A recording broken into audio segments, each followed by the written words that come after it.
जय श्री कृष्ण। क्या आध्यात्मिक उन्नति के लिए केवल एक ही मार्ग है? भगवान श्री कृष्ण बताते हैं कि ईश्वर तक पहुंचने के लिए अनेक यज्ञ मार्ग हैं, बस उनकी सही समझ आवश्यक है। आइए देखते हैं भगवान श्री कृष्ण श्रीमद् भगवद गीता अध्याय 4 के 32वें श्लोक में क्या कहते हैं। एवं बहुविधा यज्ञा वितता ब्रह्मणो मुखे कर्मजान विद्धितान सर्वान एवं ज्ञात्वा विमोक्षयसे।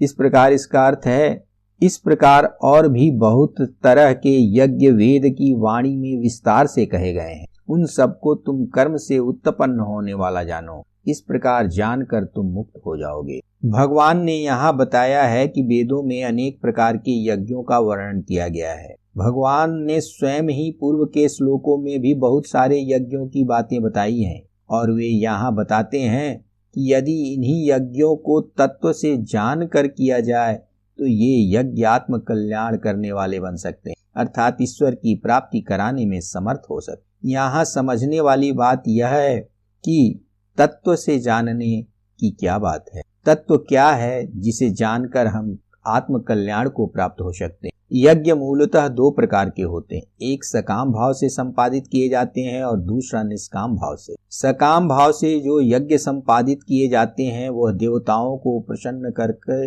अभिष्ट की प्राप्ति हेतु होते हैं, जिसमें देवता प्रसन्न होकर मनुष्य की इच्छित वस्तु या इच्छित भोग को प्रदान करते हैं। परंतु जो कर्म या यज्ञ मनुष्य निष्काम भाव से निष्पादित करता है वह ईश्वर प्राप्ति या आत्म कल्याण के लिए आवश्यक होता है, क्योंकि जब मनुष्य अपने अहंकार का विसर्जन करके कर्म फल का त्याग करके निस्वार्थ भाव से यज्ञ संपादित करता है तो उससे कोई कर्म फल तैयार नहीं होता और मनुष्य बंधन से मुक्त होने की स्थिति में पहुंच जाता है।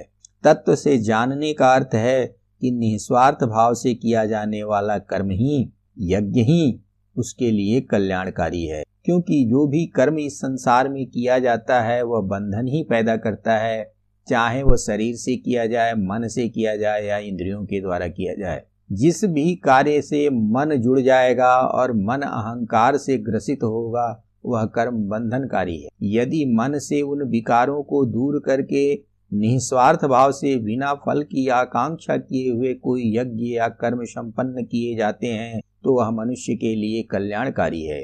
भगवान इसी बात को कहते हैं कि सारे यज्ञ ही कर्म हैं, क्योंकि वो कर्मों के द्वारा ही निष्पादित या संपादित किए जा सकते हैं, इसलिए वो सभी कर्म बंधनकारी हैं। यदि उस बंधन से मुक्त होना है तो तुम्हें उन यज्ञों को तत्व से जानकर करना होगा, अर्थात सभी फल की आकांक्षाओं को त्याग कर निस्वार्थ भाव से अहंकार को दूर रख करके कर्म को पूरा करना होगा।